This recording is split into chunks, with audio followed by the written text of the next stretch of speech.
It's the show where Hawaii's newsmakers come to talk and to take your questions live. From the nation's capital to Honolulu Hale, from the state legislature to the fifth floor. We bring the experts to you and ask them what you want to know. Spotlight Hawaii with Yanji Denise and Ryan Pele-Suji on the digital platforms of the Honolulu Star-Advertiser.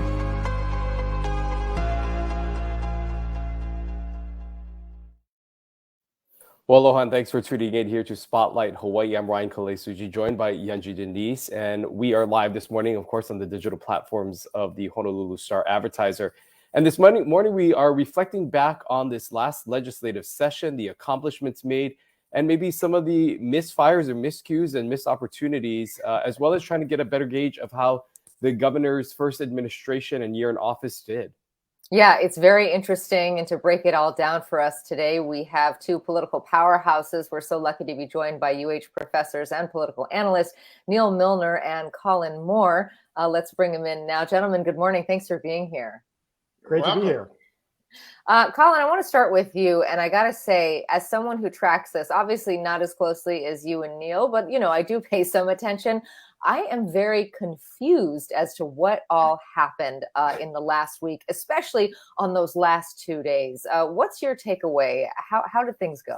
Sure. It was very confusing. I mean, there's always this flurry of activity at the end of any legislative session. About half of the bills that ultimately get passed are worked out, at the very end of conference. And I think this time, even some legislators were unclear on what exactly they voted for. You saw some opposition votes to the final state budget and some confusion about $200 million that was granted to the governor. Also, some confusion over how much money was appropriated to DOE and UH. I've talked to some legislators about that. And the $200 million, for example, really is a more restrictive amount of funding than originally was proposed in the budget bill. There's a fair number of safeguards, but this will give the governor a little bit of flexibility, but actually it's less than there was originally. And for DOE funding, it really depends on how you look at the money, whether or not you're counting in and taking into account those collective bargaining increases for teachers. And that affects whether or not you think the DOE got a big boost. But overall, big picture, I think Governor Green did very well. A lot of his priorities were passed. I think it was sort of a mixed bag around ethics, and we can break down some of the more specific provisions. But I think this was a pretty typical session. There wasn't anything revolutionary done, but there was some good work, particularly around granting more tax relief for working families. Neal, I want to get your take on just how you would grade or just overall assess this past legislative session. A lot of new members also, this is their first time going through this legislative process. As a whole, how do you think things went?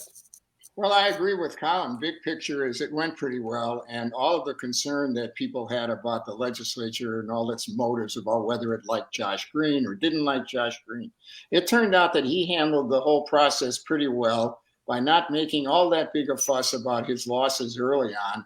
And I think he understood that on the tax reform plan, which was pretty comprehensive, that he wasn't going to get all of it. But I think he did pretty well. I think the smaller picture, there certainly was an undercurrent of not knowing what was going on or being disappointed with what was going on. The way I see it, there are two things that you can look at. One is cabal and the other is chaos. There were certainly things that disappeared because important members of the legislature just said, we're not even going to consider them the committee chairs. And that was true on some of the ethic reform. Some of the chaos, to me, was really pretty significant because you usually don't have a number of legislators saying, we don't know what went on. I mean, sometimes you say that in anger in the sense of we got shafted at the end. But it appears as if there was so much confusion at the end and so much energy going into the thing that people really lost certain things without knowing why it disappeared. The cesspool one is one of the examples that I was looking at today. So I would say, big picture, it went well. It went about what you would expect at a state that had a fair amount of money at its disposal compared to normally. But there were these undercurrents here of anger and disappointment and confusion, I think, that were a little bit more significant and loud than they have been in the past.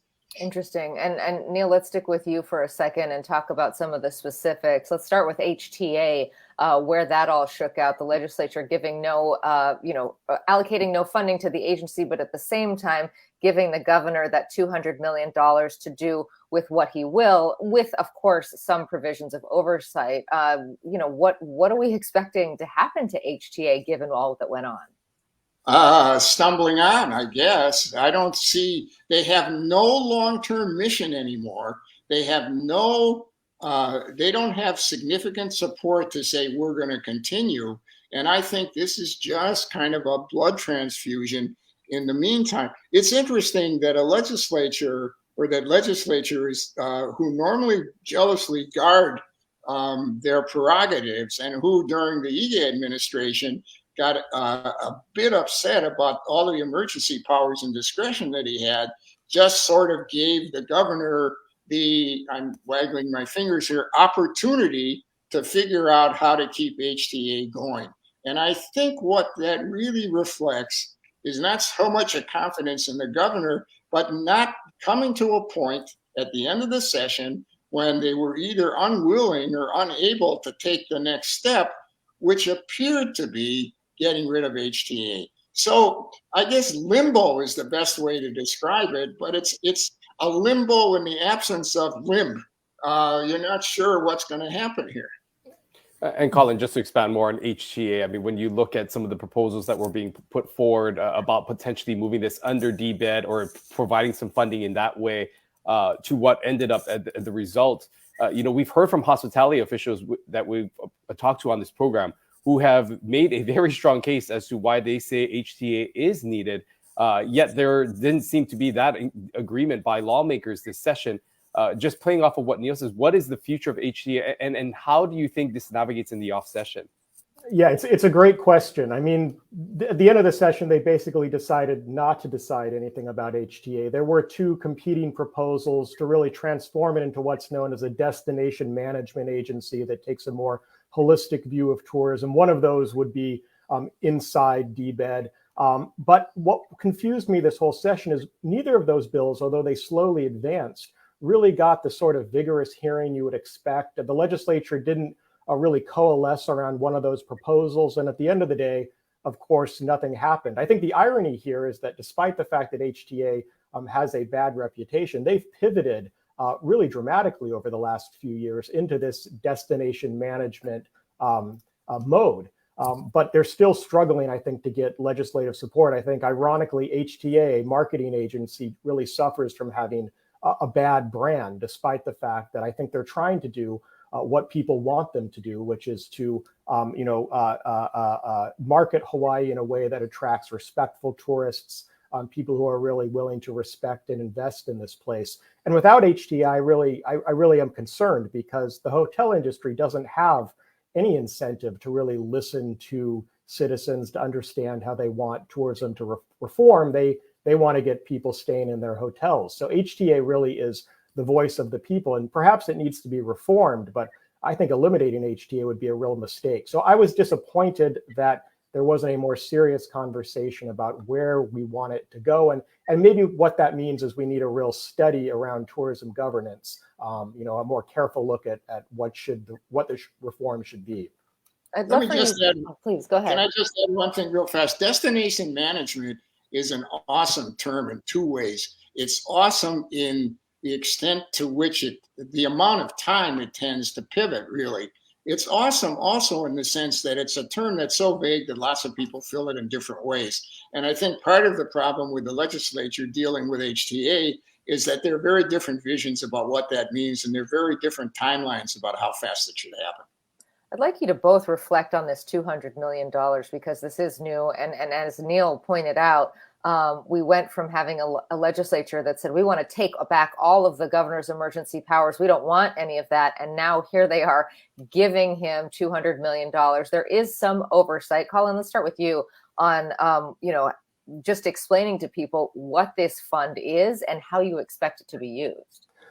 Okay, so we shouldn't refer to this as a slush fund. Governors often propose in their budget drafts that they would have the ability to transfer funds within any department for operating purposes. what ended up happening was that the legislature restricted it to $200 million of general funds that the governor could appropriate to state agencies, but he has to report to the legislature within 14 days. So the governor can't do, I mean, he can move this money, but he's accountable to the legislature. And this, from what some legislators tell me, this is less money than was proposed initially, that would have given the governor power to move lump sums within agencies as he saw fit. So depending on who you talk to, this is either a slush fund or it's a more restrictive grant that gives the governor some flexibility in it. And I believe that the second is a more accurate interpretation of what's going on. Neal, what are your thoughts? I also agree that it's not a slush fund, but I think there are two significant areas where they did it, which is kind of interesting to me. One of which is we've talked about already, which is the Tourism Authority. Essentially, the legislature there, I think, just ran out of time and out of ideas and were willing to essentially dump the problem on the governor and say, use some of your resources. I think the other place that I've seen it mentioned as, oh, the governor can use the money to do this has to do with higher education, especially. And that's the legislatures do, in fact, do what Colin said. They do it very often. Executives have a lot of discretion generally and funds to do it. But it's significant here that two problems there was an undercurrent of conflict and an undercurrent of disagreement finally said, well, let's see how the governor can respond to it. But the fact that they're willing to let the governor do this does show a certain level of trust.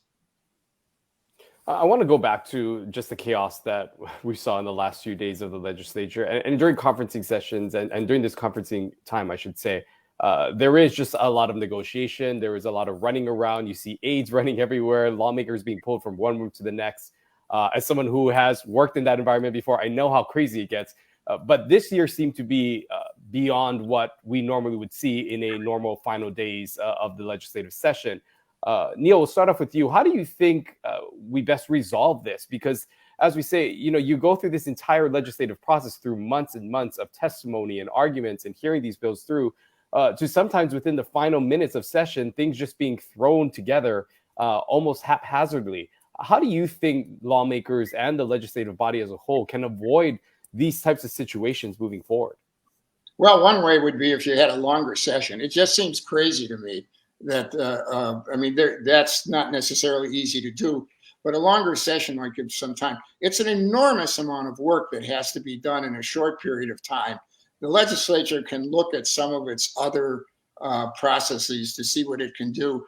But I think this one was significant in the sense of how much it emphasized chaos and simply not knowing what was going on at the last minute, rather than the usual explanation, which emphasizes the fact that some very influential committee chairs were able to put the screws into some kind of building. But every year we say the same thing. It certainly is the case. There's always going to be a lot of last minute shuffling around, but this one just seemed out of control. The picture of those people all presumably locked in the room, trying to pass papers around. It looked like what the stock market must have looked like the day that it crashed in 29. It's unseemly and it's not very efficient. And I give them credit for trying to do it, but man alive. Colin, I want to get also your take on this and just also to add upon that. How much do you think having different personalities in some of these leadership roles played? Of course, we are used to seeing Sylvia Luke chairing the finance, and she's had this long-time partnership with her counterpart in the Senate, in Dela Cruz. Do you think that having Kyle Yamashita in this role or the changing of that leadership played at all into what we saw here? I think partially. I mean, there were more new legislators this session, and we have a new finance chair, like you said, Kyle Yamashita. I mean, and if anyone following in Sylvia Luke's footsteps is going to have a tough time. I mean, everyone agreed that Sylvia Luke was a master of the state budget and could organize it and understand it and represent her members in a way that I think really she was uniquely able to do. And of course, this is Kyle Yamashita's first time at bat. So that may have contributed to the confusion to some degree. But I entirely agree with Neal. Where I get concerned is where mistakes start to be made. I mean, deadlines can be effective in pushing people to make decisions. All legislatures have deadlines. But this time, and I can't remember so many times in the past where it really seemed that folks were genuinely confused. This wasn't just political rhetoric or an excuse. And it really did seem like some bills that most people thought were good bills just didn't end up getting passed because of a lack of time. And that's not really a good way to make public policy. I mean, let's reform the process. We don't have to have this very restrictive legislative period. We could expand it. We could have regular meetings throughout the year. We could move to a true full-time legislature. That may be the direction we want to think about moving, because I think if we get too many more sessions like this, it just doesn't serve anyone's interest. I don't think it helps legislators. I don't think it helps the public. It's not clear to me who exactly is being served by having such a restrictive legislative session. Yeah, Colin, to that end, the governor in an interview with another news organization did say there's around a 20% chance that he would call the legislature back into session to resolve some of these issues, specifically around education, because there does seem to be very differing viewpoints. Della Albalati speaking very strongly, saying that she was disappointed with what happened to higher education and lower education as well. And then also, the education chair Woodson just expressing a lot of grief over what had happened and saying that it's impossible to cut, around 5% in the budget for education. And both of those lawmakers really reflecting at a time that we have a budget surplus to see cuts in education, although Michelle Kadani saying it's not a cut. So there's a lot of disagreement as to whether or not education was cut, as you noted off the top. But what do you think about the idea of calling these folks back to iron some of this out? Well, the governor would expend a lot of political capital, I think if he does that on this issue where there does seem to be genuine confusion about the final result. I think this is, I would actually be surprised if he calls the legislature back over this issue, particularly because he does have some discretionary funds to move a bit of money around. I'm not sure that's where that's how the governor wants to use his political capital right now, because he's coming off a pretty successful legislative session, one where he worked, I think, pretty well with a lot of the legislative leadership. And I think this really would come across as questioning their authority. So I don't expect him to do that. Neal, I want to ask you, playing off of what Colin just said about governor's success this session, how do you think the governor did overall? Considering also we saw a number of his appointees to lead his departments get rejected by the Senate, and there was just early on or midway through the Senate, as those confirmation hearings were going through, some comments made publicly about the governor's disapproval of the way that the Senate was handling some of his nominees. Overall, how do you think the governor fared with regards to his agenda, but also just overall his dynamics and working relationship with lawmakers this session? I think he fared pretty well. And I think there was too much attention paid to the appointments that didn't get approved. And if you look at how the governor handled that, he was pretty careful when he was critical to talk about the nature of the language that was used. He didn't raise big policy issues. He kept the temperature down a fair amount and he moved on. So I think from the standpoint of the governor's relationship with the legislature, all of the usual concerns about how does an ex-legislator become governor, and then are people who are in the legislature jealous of him or of his power, or her of her power. I think it turned out not to be very much, because Green is at the same time he's very optimistic about getting big things. He also is very careful to understand when he couldn't get everything, and I think that's partly what he did here. So I think he did pretty well. There doesn't seem to be a lot of antagonism that became public about any of this kind of stuff, and he's been very careful to say that he's okay with the legislature.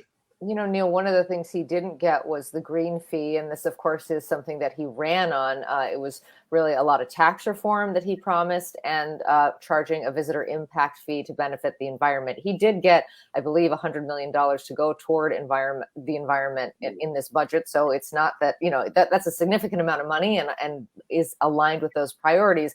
But the green fee itself didn't pass. This conversation's not over, but how do you think that all went? And do you see the green fee coming back next session? Okay, I'm just going to imagine and put myself in the governor's mind. The green fee, I think he may have reacted by saying, why didn't they do it? It's so simple and straightforward. And that one may be the most frustrating. I think the other ones, tax reform and so on, I think he probably is less upset by them. So much of what the governor is talking about in his policies really is a long game, even though he doesn't always talk about it as being a long game. And when you're doing the kinds of environmental changes that he wants to do, the legislature's never really worked with big pieces at one time the way we would like to have them work at times. If you want one quick example, we can talk about it more later. It's Stanley Chang's every year pushes this very different way to finance affordable housing. And he's gradually got something, well, first nothing, now something. And then he gets something in the bill that I'm pretty sure the governor likes, which is to use the state land as a leasehold to go ahead with housing. But all it is now is a study group about how the feasibility of it, and it'll be more later on. But long story short, I think he did okay. He got the essence of most of the things he wanted. Green fees, it's a simple thing, but for some reason people didn't want it. Colin, what do you think? Is the green fee dead, or are we going to see this again? Oh, no. It's definitely back. I mean, the polling shows that 2/3 of Hawaii voters support it. I think there was confusion. I mean, again, to go back to the theme of this session, there was sort of chaos and confusion at the end in conference about how it could be implemented. But there's a lot of support behind this, public support, the governor, the legislature. It'll be back next session. But, again, this, I think, illustrates also just the caution of our state representatives. Although this is a Democratic state, new ideas take a while to filter through, ideas that might be difficult to implement, like the green fee, things that seem a little bit scary, like the public financing of elections. They're just not really willing to embrace radical proposals or even really new proposals, even if they've been tried in other states. They want to hear it a few times. And I think, with the green fee, in some ways, the chaos at the end of the session became an excuse just to let it go and say, well, we'll take it up again next year. Well, as we head into this off session, one thing that sometimes happens during this time is the shifting of power. And we saw during this past legislative session, a lot of public information was leaked about just the dynamics between personalities in the Senate, between some members disagreeing with leadership and those in power, often accusing them of playing their own agenda and controlling members within the Senate. Colin, how much do you think there could be any shakeup in leadership, specifically around the Ways and Means Committee and the role of Donovan De La Cruz? We've heard just a lot of just the uproar that happened between some of these senators about some of these positions, as well as some of the policy. Do you think that there is any chance that there could be a shakeup in leadership moving forward? I don't. I mean, I think that Senator De La Cruz is pretty safe as chair of Ways and Means. I suspect that Kyle Yamashita is safe as chair of Finance, and as are the Speaker and Senate President. I mean, this was surprising because we usually get so little of dissent filtering its way into the public, and this time we got a little bit, particularly around some of the fights over the governor's appointments. And of course, here at the end of the session, complaints about the final budget, leading even to some veteran lawmakers like Della Avalati protesting. But I think the leadership is pretty safe. I mean, they still manage to understand what their members want in their chamber and secure those benefits. I mean, some of this is frustrations between the House and the Senate. But remember, of course, House members don't decide who chairs Senate Ways and Means and vice versa. So there's a lot of interbranch conflict, and we've seen that in the past. I think there is genuine frustration between the House and the Senate. But I don't see any danger of folks in leadership actually losing their positions. I mean, those complaints have been relatively isolated. And Neal, just your thoughts on just the makeup of what happened this session, some of the the disagreements that were brought to the public this session. Well, I agree with Colin. I don't see any change. It's really difficult to change, and no one has really emerged as any kind of leader of a faction that's big enough to affect this kind of thing. I think one of the things that shows how hard it is to change is how much anger exploded at the last minute. Della Bellotti and some of the others, and you didn't hear much about that earlier on because it's hard to organize the anger earlier on into some kind of policy thing. So I think I agree with, I guess all in all, I agree with Colin. And you also have to remember how much power a committee chair has and how unwilling they are to give it up. Well, we are almost out of time, but I'd love to get a final thought from each of you about what's next for the governor. He has his cabinet basically in place. He has this $200 million and he has now a budget to work with. Are you expecting any vetoes to come? And what are you expecting in the sort of off season, if you will, for the governor? Neal, let's start with you. Well, I would hope there would be some details. To me, the most important part of the off season, and I've been thinking about writing about, is the when question. The question is, when will these things happen that you've allocated money for? When will these things happen where you're changing procedures? We're notoriously not very good at that. So I think that the first question you have to ask short term is, okay, you have these things in place. You have some funding for some innovative funding for education, money for affordable housing for teachers and so on.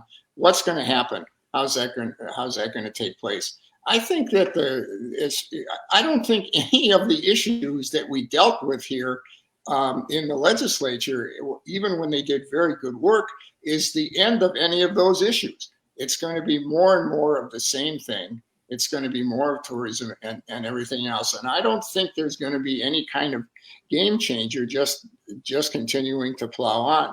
And I think the governor is likely to do this the way he does everything else, trying to keep the morale high, use the bully pulpit a little bit. But I think it's going to be this. None of these issues have been solved. None of them are close to being solved because you can't solve them that quickly. So we're going to be tinkering and watching and monitoring. And I hope that's what happens, because that's what has to happen for good legislation to become good public policy. And Colin, your final thoughts this morning. Now we're going to get to see Governor Green actually govern. I mean, he's been sharing the spotlight with the legislature ever since he entered office. But the governor's big advantage is he's in charge for most of the year, except for that brief period of time when the legislature is in session. So he's going to get the credit, but also a lot of the blame for whatever crises happen during the next few months. And so I think we'll get a better sense of his style of leadership, because he's going to be the only one in the spotlight moving forward. But I agree with Neal. I mean, I expect that coming off a very strong legislative session, he's going to be emphasizing a lot of his accomplishments. And I think the tax relief for working families, you're going to see him talk a lot about that, because I think that's going to make a big difference for a lot of folks. Okay, Colin Moore, Neal Milner, thank you for sharing the spotlight with us this morning and sharing your insights into all that's happened in the legislative session. We always appreciate, Yanji and I are both political junkies. We love this stuff. So we always enjoy having you on and having these discussions. Thank you so much. We look forward to future conversations. Always a pleasure. Aloha. Thank you. Well, you're right, Ryan. I mean, I was reading so many of the hot takes, if you will, on what happened last week. And I encourage our viewers to go back and read the articles by Dan Nicasso and Andrew Gomes in the Honolulu Star-Advertiser, just to explain what all happened. The theme of today's conversation, and it feels like for this legislature, is chaos and a bit of confusion, with lawmakers not really knowing what was up or down toward the end. And will there be any steps taken to kind of calm that process? We'll have to see. Both, Colin and Neal have talked about perhaps having a longer session, maybe a full around the year, year-round session, to change this dynamic, because it is such a short period of time to get so much done. Yeah, and especially just for giving context to those who don't maybe understand that process. I mean, going into that conferencing session, you are essentially just delaying and having these meetings to try to find common ground and just pushing things down until you get that one quorum and agreement on an issue. And oftentimes towards the end there, as the deadline is looming, these lawmakers are being pulled in multiple rooms, being flown up and down the stairs at the Capitol, and to consolidate all them into one room really made things difficult because so much needed to be done. And yet there weren't all lawmakers present in the room for some of those key decisions. And oftentimes things got confusing when bills were being brought up and not really understanding what changed and what draft they were on based on all the different committee reports that also needed to be filed and updates that needed to be made. And so condensing all that into a few hours often leads to confusion and mistakes. And that's where some of these committee reports have to be thoroughly looked through. And we may see some of these things have to end up going and getting vetoed by the governor because there may have been clerical errors that have happened towards the end there. So a longer legislative session would allow for more opportunities to really have this conversation and not necessarily feel everything rush towards the end there. But interesting to note, you heard Neal just talk about how there is just a very different opinion that maybe the lawmakers have of the Green administration, essentially giving the governor $200 million to really work with some of the things that he thinks needs to be done. Whereas in the prior administration, they really looked to take back some of the powers that Governor Ige had and his authority overall. So we saw a little bit of a shift there in this dynamic. Yeah, and we still don't know what's going to happen to the Hawaii Tourism Authority, the legislature not funding that agency, but as you noted, giving the governor $200 million to work with, and we expect that some of that money will go to keeping HTA alive. Also, some of that money could go to Aloha Stadium. So that's another issue that the governor will have to contend with. And what Neal said there at the end, I thought was really critical about timelines, right? When are we actually going to see these things implemented? When will the rubber hit the road? We're going to be tracking all of that for you. But interesting to know also that both of our political analysts this morning thought that the governor did relatively well, that he got a lot of the tax cuts that he was hoping for, and that the green fee is not dead. He got a lot of, millions of dollars for his Kauhale initiatives, which we are expecting to be talking a lot about over the next few months. That is how he hopes to address some of the homeless issue in our communities. So overall, they thought that the governor did pretty well. We will talk to the governor himself later on this month and get his assessment. On Wednesday, we're shifting our focus back to city politics, heading over to Honolulu Hale. Yeah, and the discussion over the city budget, as well as the dynamics between the council and the mayor, as well as getting updates on some of the major projects and initiatives that the mayor continues to work on and puts forward. We always say it could be an hour-long conversation with the mayor because of the amount of topics and the things that the mayor often likes to talk about on this show. But we're limiting it to a half an hour. But we hope that you'll join us for that conversation on Wednesday here on Spotlight Hawaii at 10:30 on Wednesday. We'll see you then. Aloha. Aloha.